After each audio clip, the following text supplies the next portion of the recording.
Hello dear student, आप सभी कैसे हैं। आज हम आप लोगों को इस टॉपिक में क्लास 12 फिजिक्स से रिलेटेड हमारे पास एक क्वेश्चन है। उस क्वेश्चन का नाम है गास के प्रमेय से कूलॉम के व्युत्क्रम वर्ग नियम की व्युत्पत्ति कैसे करना है। तो बच्चों, ये एक बहुत ही सिंपल क्वेश्चन है और ये पेपर के उद्देश्य, एग्जाम के उद्देश्य से बहुत ही महत्वपूर्ण है, ठीक है ना, इम्पॉर्टेंट है। तो हम इसके लिए क्या करते हैं बच्चों, जब हम गास के प्रमेय से कूलॉम की व्युत्क्रम वर्ग नियम की व्युत्पत्ति करते हैं तो इसके लिए क्या किया जाता है कि हम माना, क्या बताओगे, माना बिंदु O पर प्लस Q आवेश रखा हुआ है। बिंदु O से R दूरी पर एक बिंदु क्या बच्चों हमारे पास P है। क्या है? P है। अब क्या करना है, बिंदु O को केंद्र मान लेना है और R को त्रिज्या मानकर एक गोला बना लेते हैं, ठीक है ना। यह गोला बच्चों गासी पृष्ठ की तरह कार्य करता है। गासी पृष्ठ का मतलब होता है कि जिसके प्रत्येक बिंदु पर, जैसे हमारे पास ये गोला बन गया है कि ये गोले के मैं कहीं पर भी, प्रत्येक बिंदु पर कहीं पर मैं बिंदु ले लूंगा तो प्रत्येक बिंदु पर जो विद्युत क्षेत्र की तीव्रता होती है, विद्युत क्षेत्र की तीव्रता एक समान और पृष्ठ के लंबवत क्या होती है, बाहर की ओर होती है। तो सिर्फ इतना लिख देना है। क्या लिखोगे, माना बिंदु O पर प्लस Q आवेश रखा हुआ है,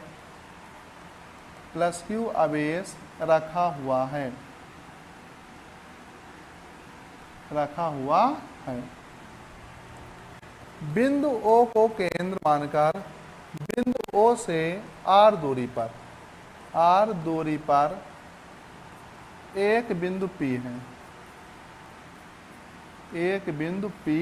है। अब बिंदु O को केंद्र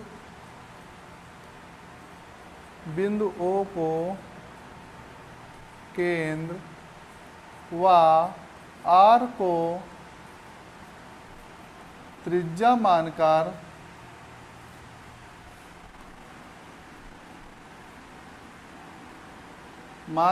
एक गोला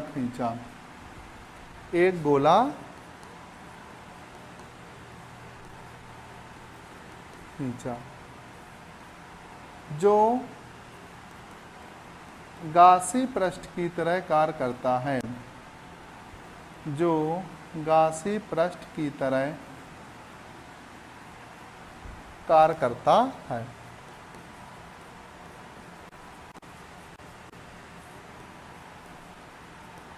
गासी पृष्ठ का मतलब आपको बता चुका हूं कि यदि मेरा कोई भी गोला गासी पृष्ठ की तरह कार्य करेगा तो उस गोले के किसी भी बिंदु पर बच्चों, यदि मैं विद्युत क्षेत्र की तीव्रता को ज्ञात करेंगे तो उसकी वैल्यू क्या रहेगी, सभी जगह एक समान रहेगी और पृष्ठ की लंबवत क्या रहेगी, बाहर की ओर रहती है, ठीक है।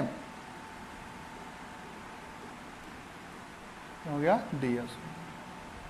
अब क्या करेंगे, अतः R त्रिज्या के गासी पृष्ठ से क्या लिखेंगे, अतः R त्रिज्या के गासी पृष्ठ से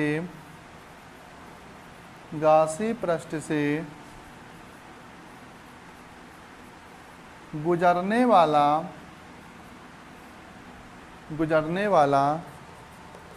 संपूर्ण विद्युत फ्लक्स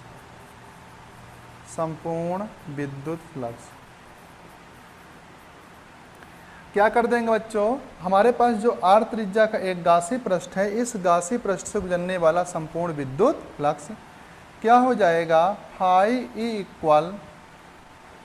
E इंटू ds, ठीक है। सॉरी, थोड़ा सा यहाँ पर हमको क्या करना है, बंद पृष्ठ ले लेना है ना।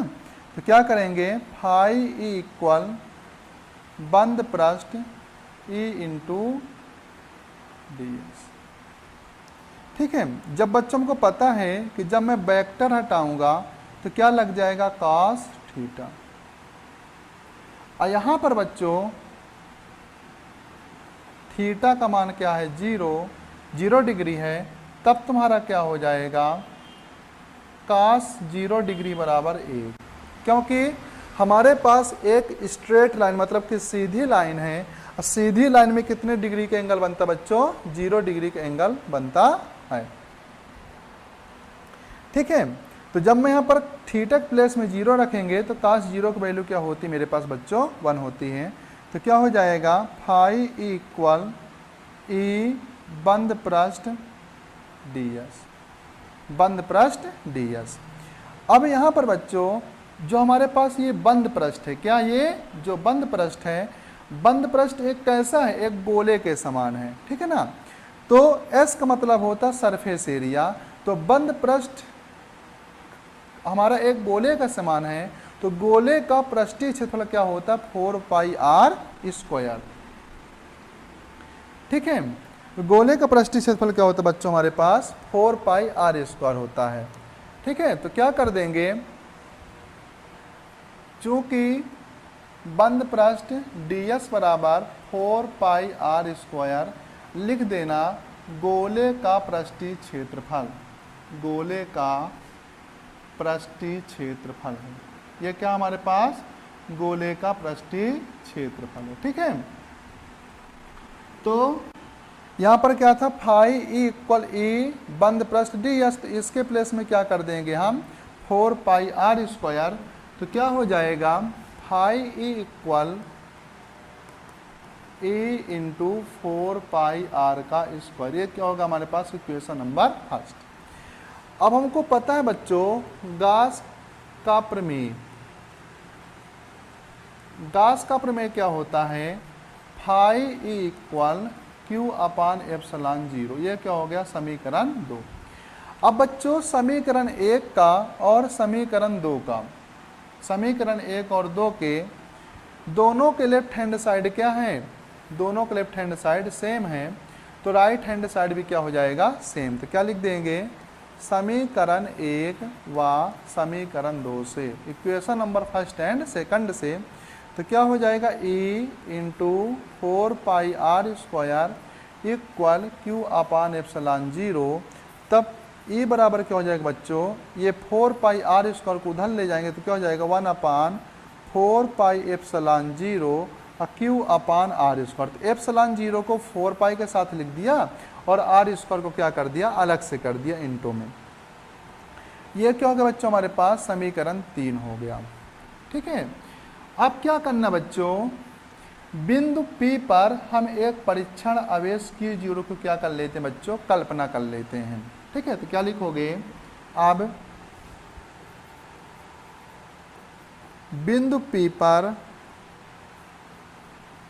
एक परीक्षण आवेश, अब बिंदु P पर एक परीक्षण आवेश Q0 की कल्पना करने पर, Q0 की कल्पना करते हैं,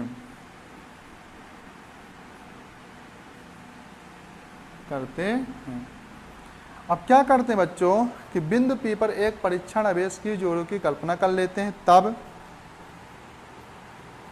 प्लस Q आवेश के कारण Q0 पर लगने वाला बल, Q0 पर लगने वाला बल। अब क्या करेंगे बच्चों, जो हमारे पास ये प्लस Q आवेश है, चार्ज प्लस Q आवेश के कारण जो हमारे पास ये परीक्षण आवेश Q0 है, इस पर लगने वाला क्या निकाल देंगे हम बच्चों, बल निकाल देंगे। तो क्या हो जाएगा, हमको पता है कि बल बराबर क्या होता है, E इंटू विद्युत क्षेत्र की तीव्रता इंटू जो भी मैं आवेश माना हो Q0 वो ले लेंगे। ठीक है, तो क्या हो जाएगा, F इक्वल E की वैल्यू क्या बच्चों हमारे पास 1 अपान 4 पाई एप्सिलॉन 0 इंटू Q अपान R स्क्वायर। तो क्या हो जाएगा 1 अपान 4 पाई एप्सिलॉन 0 Q अपान R स्क्वायर इंटू Q0। तब F इक्वल हो जाएगा 1 अपान 4 पाई एप्सिलॉन 0 Q0 अपान R का स्क्वायर। यही बच्चों क्या हमारे पास कूलाम का व्युत्क्रम वर्ग नियम है। बल की यूनिट क्या होती है, न्यूटन होती है। तो वीडियो को लास्ट तक देखने के बाद आप लोगों को गास के प्रमेय से कूलाम के व्युत्क्रम वर्ग नियम की व्युत्पत्ति अच्छी तरह से समझ में आ गया होगा।